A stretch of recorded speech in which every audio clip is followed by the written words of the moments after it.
साथियों नमस्कार। स्वागत है आपका आल्हा उदल के वीर गाथा के इस सीरीज में, जिसमें कहानी चल रही है इंदरगढ़ की लड़ाई उर्फ ढेवा के विवाह की। जिसमें पिछले भाग में आपने जाना कि कैसे राजकुमार ज्योति सिंह से लड़ाई करके उसे बंदी बनाकर इंदल ने जबरदस्ती ढेवा तिवारी को टीका चढ़ाने के लिए उन सबको साथ लेकर रिजगिर की तरफ चल पड़ा। यहाँ तक की कहानी अब तक आपने जाना। अब कहानी में आगे बढ़ें उससे पहले वही रिक्वेस्ट कि अगर इस चैनल पर आप पहली बार आए हैं तो चैनल को सब्सक्राइब कर लें। आने वाली वीडियो के नोटिफिकेशन पाने के लिए बेल आइकन को प्रेस करें, वीडियो को लाइक और शेयर करें। अब आते हैं कहानी पर। इंदल रिजगिर की ओर प्रस्थान किया तो उसके साथ ज्योति सिंह, पंडित नेगी और उसके साथ आए सैनिक भी थे। दोनों वीर अपने सैनिकों के साथ घोड़े पर सवार होकर तेजी से आगे बढ़ रहे थे। रिजगिर के ठीक पहले ही रास्ते में अचानक एक तेज कदमों की आहट सुनाई दी। सामने से आ रहा था कन्नौजी राजकुमार वीर लाखन। उसके चेहरे पर एक योद्धा वाला वही तेज, वही जोश झलक रहा था। वह आल्हा और उदल से मिलने के लिए रिजगिर जा रहा था। इंदल ने जैसे ही लाखन को देखा तो घोड़े से उतरकर आदर पूर्वक प्रणाम किया। लाखन ने उसे गले लगाया और फिर उसकी नजर ज्योति सिंह पर पड़ी। वह कुछ चकित हुआ और पूछ बैठा, इंदल, यह युवक कौन है? तुम इसे अपने साथ कहां लिए जा रहे हो? लाखन के इस सवाल पर इंदल ने विस्तार से सब कुछ बता दिया कि कैसे राजकुमारी पहुपति के विवाह का टीका लेकर ज्योति सिंह, पंडित व नेगी 52 गढ़ घूमे, कैसे सबने मना कर दिया और अंततः किस तरह उसने साहस दिखाकर यह टीका ढेवा के लिए लाने का निश्चय किया। लाखन पूरे ध्यान से सुनता रहा। जब उसने जाना कि इंदल ने परिस्थितियों से हार न मानकर बल्कि जबरदस्ती इस विवाह के टीके को ढेवा के लिए लेकर आया है तो उसका चेहरा प्रसन्नता से खिल उठा। उसकी आंखों में चमक आ गई। वह उत्साह से बोला, वाह इंदल, तुमने सच्चे वीर पुत्र की तरह कार्य किया है। तुम्हारा यह साहस महोबा की शान है। आज तुमने जो किया है उससे बनापरों की इज्जत और ऊंची हो जाएगी। लाखन ने इंदल के कंधे पर हाथ रखा और गर्व से कहा, अब यह बात आल्हा और उदल तक पहुंचाना जरूरी है। तुम्हारा यह पराक्रम सुनकर वे भी हर्षित होंगे। सच कहूं इंदल, आज तुमने न सिर्फ ढेवा का बल्कि पूरे बनाफर कुल का मान बढ़ा दिया है। लाखन से शाबाशी पाकर इंदल ने बड़े आदर से लाखन से कहा, ठीक है चाचा, परंतु अब आगे यह कार्य आपको ही करना होगा। आपके हाथों से ही यह टीका पिता आल्हा और चाचा उदल के समक्ष प्रस्तुत होना चाहिए। लाखन ने मुस्कुराते हुए सहमति से सिर हिलाया और बोला, ठीक है इंदल, अब यह जिम्मेदारी मेरी है। चलो हम दोनों मिलकर यह काम पूरा करेंगे। दोनों वीर तेकहरों को साथ लेकर दृढ़ कदमों से आगे बढ़े। कुछ ही समय बाद वे रिजगिर पहुंच गए। वहां का वातावरण बेहद गंभीर और अनुशासनपूर्ण था। किले के भीतर प्रवेश करते ही उन्होंने देखा कि महोबा के दोनों महान योद्धा आल्हा और उदल अपनी माता दिवला के साथ विराजमान थे। शायद वो लोग किसी बात पर चर्चा कर रहे थे। इधर लाखन और इंदल ने ज्योति सिंह को बाहर सैनिकों की निगरानी में छोड़ दिया और स्वयं आदर पूर्वक कक्ष में प्रवेश किया। पहले शिष्टाचार हुआ। आदर प्रणाम और कुशल क्षेम पूछने के बाद बातचीत का विषय विवाह टीका पर आ पहुंचा। लाखन ने उत्साहपूर्वक आल्हा से कहा, भैया, मैं इंद्रगढ़ से विवाह का टीका लाया हूँ। ढेवा का विवाह वही की राजकुमारी से होना उचित रहेगा। इंदल ने बड़ा पराक्रम दिखाकर यह टीका हासिल किया है। आल्हा का चेहरा गंभीर हो गया। उसकी आंखों में जैसे इंदरगढ़ की पुरानी लड़ाइयों की स्मृतियां तैर उठी। वह धीमे लेकिन दृढ़ स्वर में बोला, लाखन, इंदरगढ़ का नाम सुनते ही मुझे स्पष्ट दिखता है यह विवाह आसान नहीं होगा। इंदरगढ़ का राजा निर्भय सिंह कोई साधारण शासक नहीं है। उसके 5 पुत्र हैं। पांचों एक से बढ़कर एक महाबली हैं। उनकी वीरता और पराक्रम की गाथाएं दूर दूर तक प्रसिद्ध हैं। वहां की लड़ाई बहुत कठिन होगी। इसलिए मेरा मत तो यह है कि यह टीका तुरंत लौटा दिया जाए। ढेवा का विवाह कहीं और कर दिया जाएगा। आल्हा की यह बात सुनते ही लाखन के भीतर का ज्वालामुखी फट पड़ा। उसका चेहरा क्रोध से तमतमा उठा। उसने तल्ख आवाज में कहा, भाई आल्हा, यह क्या कह रहे हैं आप? यह कैसी कायराना बातें कर रहे हो? क्या महोबा के वीर आल्हा भी अब कठिनाइयों से घबराने लगे? राजा निर्भय सिंह के 5 पुत्र महाबली हो या 50, क्या हमारे शौर्य और बल का सूर्य उनके सामने फीका पड़ जाएगा? अगर आपको ऐसी ही बातें करनी है तो अब आप महोबा के रणबांकुरों का नेतृत्व करने के लिए योग्य नहीं रहे। उसने आगे और तीखे स्वर में कहा, भाई आल्हा, आज मैं आपसे कहता हूँ, अगर आप इंद्रगढ़ से डरते हो तो यह आपकी कमजोरी है, लेकिन याद रखना, लाखन कभी पीछे हटना नहीं जानता। यह विवाह का टीका हर हाल में ढेवा के लिए होगा, चाहे इसके लिए मुझे अकेले ही क्यों न लड़ना पड़े। कच्छ का वातावरण तनाव से भर गया। आल्हा गंभीर था और उदल की आंखों में चिंता झलक रही थी और माता दिवला सब कुछ देख रही थी। इंदल स्तब्ध खड़ा रहा। उसे समझ में नहीं आ रहा था कि दो महाबली योद्धाओं के बीच यह टकराव कहाँ जाकर रुकेगा।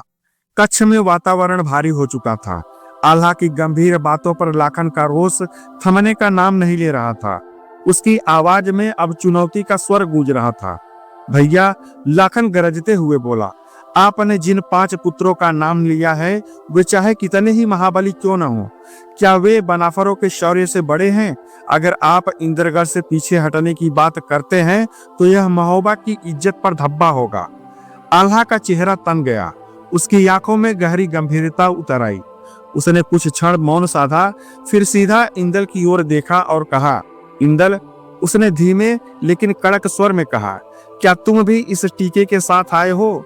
बताओ, तुम्हारा क्या मत है? क्या यह टीका लौट जाना चाहिए या नहीं? इतना सुनते ही इंदल के भीतर मानो आग भड़क उठी। उसका चेहरा लाल हो गया और उसकी आंखें ज्वाला से चमकने लगी। वह आगे बढ़कर तलवार की मुठ पर हाथ रखता है और दृढ़ स्वर में कहता है, पिताजी, यदि यह टीका वापस गया तो समझो मेरी सांसें भी वापस चली जाएंगी। मैं चाचा ढेवा की इज्जत के लिए यह टीका लाया हूँ। अगर इसे लौटाना है तो पहले मेरी तलवार मेरी गर्दन से होकर गुजरेगी। मैं कसम खाता हूँ, यह टीका लौटे उससे पहले मैं अपना गला काट दूंगा। इंदल की बात सुनकर कच्छ में सन्नाटा छा गया। उदल की आंखें चौड़ी हो गई। माता दिवला स्तब्ध रह गई और लाखन के चेहरे पर संतोष की चमक दौड़ गई। आल्हा ने गहरी सांस ली। उसकी आवाज अब और कठोर हो चुकी थी। ठीक है इंदल, तुम्हारी भावना देख ली, लेकिन इस मामले का अंतिम निर्णय मेरा नहीं होगा।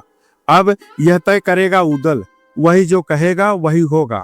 इतना कहकर आल्हा ने उदल की ओर देखा। अब सबकी निगाहें उदल पर टिक गई थी। कच्छ में तनाव की गूंज इतनी प्रबल थी कि मानो अगला शब्द पूरे युद्ध का रास्ता तय कर देगा। सारे कच्छ में सन्नाटा पसरा हुआ था। आल्हा की गंभीर बाणी के बाद सबकी नजरें अब उदल पर टिक गई थी। माता दिवला ने भी अपने पुत्र की ओर देखा, मानो वे जानना चाहती हो कि यह निर्णय किस ओर झुकेगा। उदल कुछ क्षण मौन रहा। उसका चेहरा शांत था, पर आंखों में गहरी चमक थी। फिर वह धीरे धीरे उठ खड़ा हुआ। उसकी तलवार की म्यान जमीन से टकराकर खनक उठी, जैसे उसकी बात का भार पहले ही सुना देना चाहती हो। उदल ने गहरी और दृढ़ आवाज में कहा, भैया, महोबा की आन बान पर संकट आया है। इंदल अपने प्राणों को दांव पर लगाकर यह टीका लाया है और लाखन जैसे वीर ने इसका समर्थन किया है। अगर आज हम इसे लौटाते हैं तो यह कायरता होगी। यह महोबा की शान के खिलाफ होगा और मैं यह कभी नहीं होने दूंगा। उसने आगे बढ़कर इंदल के कंधे पर हाथ रखा और कहा, इंदल, तुम्हारी यह कसम व्यर्थ नहीं जाएगी। यह टीका लौटेगा नहीं। ढेवा का विवाह इंद्रगढ़ में ही होगा, चाहे उसके लिए हमें 5 नहीं 50 महाबलियों से क्यों न भिड़ना पड़े। बनाफरों की तलवारें कभी हार नहीं मानती। लाखन की आंखों में गर्व की चमक दौड़ गई। उसने मुट्ठी भींचकर उदल की ओर देखा और कहा, शाबाश उदल, यही तो है बनाफरों का लहू। इंदल का चेहरा खुशी से दमक उठा। उसकी आंखों से आंसू छलक पड़े, पर वह दृढ़ स्वर में बोला, चाचा, ढेवा चाचा का मान बच गया, महोबा का शान भी बच गया। कच्छ में माता दिवला भी अब मुस्कुरा उठी। उन्होंने आशीर्वाद देते हुए कहा, शाबाश मेरे बेटो, यही एकता, यही साहस महोबा की ताकत है। अब विजय निश्चित है। आल्हा ने उदल के शब्द सुने तो उसके चेहरे की कठोरता धीरे धीरे नरम पड़ गई। उसने गहरी सांस लेकर कहा, ठीक है, अगर उदल का भी यही मत है तो वही होगा। इंद्रगढ़ की ओर बढ़ेंगे। युद्ध कठिन अवश्य होगा, पर बनाफर वीरों की तलवारें हर कठिनाई को काट देंगी। कच्छ का वातावरण अचानक बदल गया। जहां पहले तनाव और क्रोध था, वहीं अब जोश और साहस की लहर उमड़ पड़ी। हर कोई महसूस कर रहा था कि यह निर्णय केवल विवाह का नहीं, बल्कि महोबा की शान का था। फिर ढेवा को बुलाया गया और उसे टीके की बात से अवगत कराया गया। फिर ज्योत सिंह को बुलाया गया और सभी वीरों की उपस्थिति में टीका ढेवा को चढ़ाया गया। फिर पंडित और नेगी को भरपूर नेग देकर ज्योत सिंह को इंदरगढ़ वापस भेज दिया गया। नेग पाकर पंडित और नेगी तो प्रसन्न थे, परंतु ज्योत सिंह का चेहरा लटका हुआ था, क्योंकि राजा निर्भय सिंह ने जिस काम के लिए ज्योत सिंह को मना किया था, वह गलती से ही सही, मगर यह गलती तो राजकुमार ज्योत सिंह से हो ही गई थी। और जब राजकुमार ज्योत सिंह थका हारा इंदरगढ़ पहुंचा, तो तुरंत दरबार में उसकी उपस्थिति की खबर महाराज निर्भय सिंह को दे दी गई। सूचना मिलते ही उसे राजमहल की भव्य कचहरी में बुलाया गया। वहां महाराज स्वर्ण सिंहासन पर बैठे थे। चारों ओर दरबारियों की भीड़ थी और दरबार का वातावरण गंभीर और गरिमा से भरा हुआ था। महाराज ने तेज निगाहों से ज्योत सिंह को देखा और गगनभेदी स्वर में पूछा, राजकुमार, किस राज्य में टीका चढ़ाकर आ रहे हो? कौन ऐसा महावीर है जिसने इंदरगढ़ की लिखी हुई पत्रिका पढ़ने के बाद भी वह टीका स्वीकार किया? बताओ, ऐसा कौन सा राज्य है जिसे इंदरगढ़ के पराक्रम का परिचय नहीं है? दरबार में सन्नाटा छा गया। सभी की निगाहें ज्योत सिंह पर टिक गई। ज्योत सिंह ने गंभीर स्वर में उत्तर दिया, हम इंदरगढ़ का टीका लेकर 52 गढ़ों में घूमे, हर एक दरबार में गए, एक से बढ़कर एक वीरों से मिले, परंतु किसी में इतना साहस न हुआ कि वह इंदरगढ़ का टीका उठा सके। अंततः निराश और थके हुए हम लोग वापस लौट रहे थे, किंतु भाग्य देखिए, मार्ग भटक कर हम अनजाने में कन्नौज की सीमा में प्रवेश कर गए। वहां एक बाग में हमने विश्राम किया। तभी घटनाएं इस प्रकार घटी कि मेरे ही हाथों से विवाह का टीका छीन लिया गया और उसे महोबा के ढेवा तिवारी को चढ़ा दिया गया। यह सुनते ही महाराज निर्भय सिंह का चेहरा क्रोध से लाल हो उठा।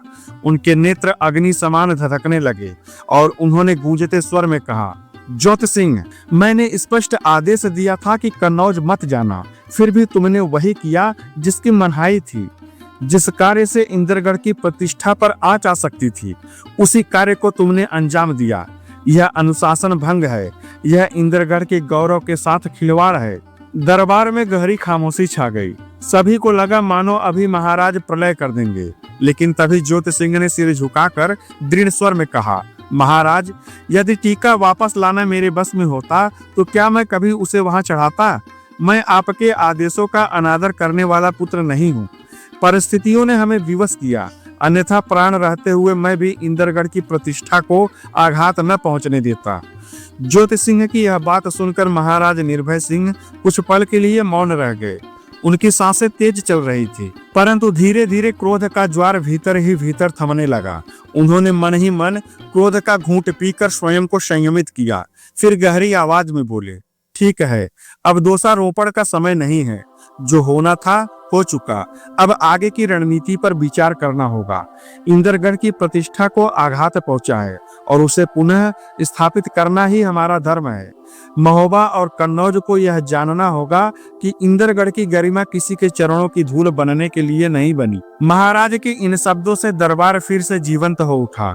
सभी सरदार और वीर उनकी ही ओर देख रहे थे, मानो किसी महारण की अगली आहट सुनाई देने लगी हो। उधर उरई नरेश मामा माहिल अपने महल में दरबारियों के बीच बैठा ही था कि उसे यह समाचार मिला कि रिजगिर में महोबा के वीर ढेवा तिवारी ने विवाह का वह टीका चढ़ा लिया है जो वास्तव में इंदरगढ़ की राजकुमारी पहुपति का था। यह सुनते ही माहिल की आंखों में एक खतरनाक चमक तैर गई। उसने मन ही मन सोचा कि अब इससे बड़ा अवसर नहीं मिलेगा। महोबा के वीरों ने इस टीके को अपने नाम कर लिया। यही तो वह समय है जब महोबा के शेरों को उनके घमंड सहित समाप्त किया जा सकता है। यदि अभी चोट की जाए तो न केवल इंदरगढ़ और महोबा के बीच बैर की ज्वाला भड़क उठेगी, बल्कि मैं अपने शत्रुओं को भीतर ही भीतर तोड़ दूंगा। षड्यंत्र की लहरें उसके हृदय में उमड़ घुमड़ कर उठने लगी। उसकी आंखों में छल और क्रूरता की चमक थी। वह क्षण भर भी विलंब न करता हुआ तुरंत अपने हस्तबल की ओर बढ़ा और अपनी प्रिय लीली घोड़ी पर सवार हो गया। उसकी वह घोड़ी बिजली की तरह फुर्तीली और हवा से बात करने वाली थी। माहिल ने कमर से अपनी तलवार बांधी, घोड़ी की लगाम को खींचा और प्रस्थान करते हुए मन ही मन ठंडी हंसी हंसता हुआ बोला, अब इंद्रगढ़ के गर्व को भी और महोबा के शौर्य को भी अपने षड्यंत्र की आग में जला डालूंगा। यह समय मेरी महत्वाकांक्षा को पूरा करने का है। और फिर तेज गति से दौड़ती हुई लीली घोड़ी पर सवार होकर वह रात की परछाइयों को चीरता हुआ इंद्रगढ़ की ओर चल पड़ा। साथियों, अब आगे क्या होगा? क्या होगा मामा माहिल का अगला षड्यंत्र? क्या महोबा के वीर मामा माहिल के इस षड्यंत्र को नाकाम कर पाएंगे? और क्या ढेबा तिवारी का विवाह इंद्रगढ़ की राजकुमारी पहुपति से हो पाएगा? ऐसे ही तमाम सवालों के जवाब जानने के लिए हमारे साथ बने रहें। हमारे चैनल हिंदीवादी ज्ञान को सब्सक्राइब करें, वीडियो को लाइक करें और ज़्यादा से ज़्यादा शेयर करें। पीछे की कहानी जानने के लिए प्लेलिस्ट अवश्य देखें। धन्यवाद। जय हिंद।